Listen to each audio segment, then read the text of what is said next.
بسم اللہ الرحمن الرحیم ڈیئر اسٹوڈنٹس، گزشتہ 2 لیکچرز میں ہم نے سبق بھیڑیا کی مکمل ایکسرسائز سمجھ لی۔ آج کے اس لیکچر میں ہم اردو جماعت ہم نئے کورس کے مطابق سبق بھیڑیا کا خلاصہ سمجھنے کی کوشش کریں گے۔ آئیے بلا تاخیر لیکچر کا باقاعدہ آغاز کرتے ہیں۔ ڈیئر اسٹوڈنٹس، گزشتہ تمام اسباق کی طرح اس سبق کا پیراگراف بھی ہیڈنگز بنا کر پیش کیا گیا ہے۔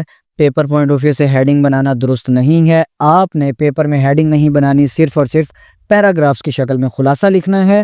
ہیڈنگز صرف اور صرف آپ کی یاد دہانی اور آسانی کے لیے لکھی گئی ہیں۔ پہلی ہیڈنگ دیکھیں، بھیڑیے سے بچاؤ۔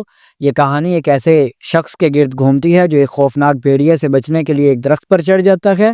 نیچے بھیڑیا مسلسل اس کی طاق میں ہے۔ درخت جادوئی ہے جہاں ہر آسائش موجود ہے، نرم بستر، اعلیٰ ٹی وی، ہر قسم کا کھانا، لیکن اس سب کے باوجود وہ شخص پریشان ہے کیونکہ یہاں آزادی نہیں ہے۔ آزادی کے لیے اسے نیچے اتر کر بھیڑیے کا سامنا کرنا ہوگا، لیکن وہ بھیڑیے سے ڈرتا ہے۔ اگلی ہیڈنگ دیکھیں، درخت پر ایک اور شخص۔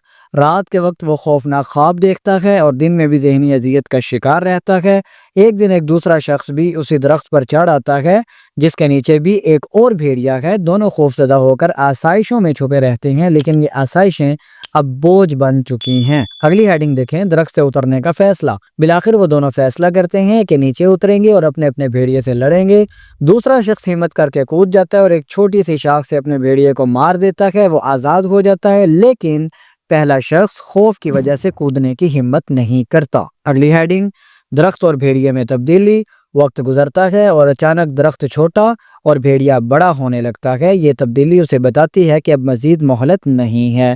وہ آخرکار ہمت کرتا ہے، نیچے اترتا ہے اور اپنے بھیڑیے کو مار کر آزادی حاصل کرتا ہے۔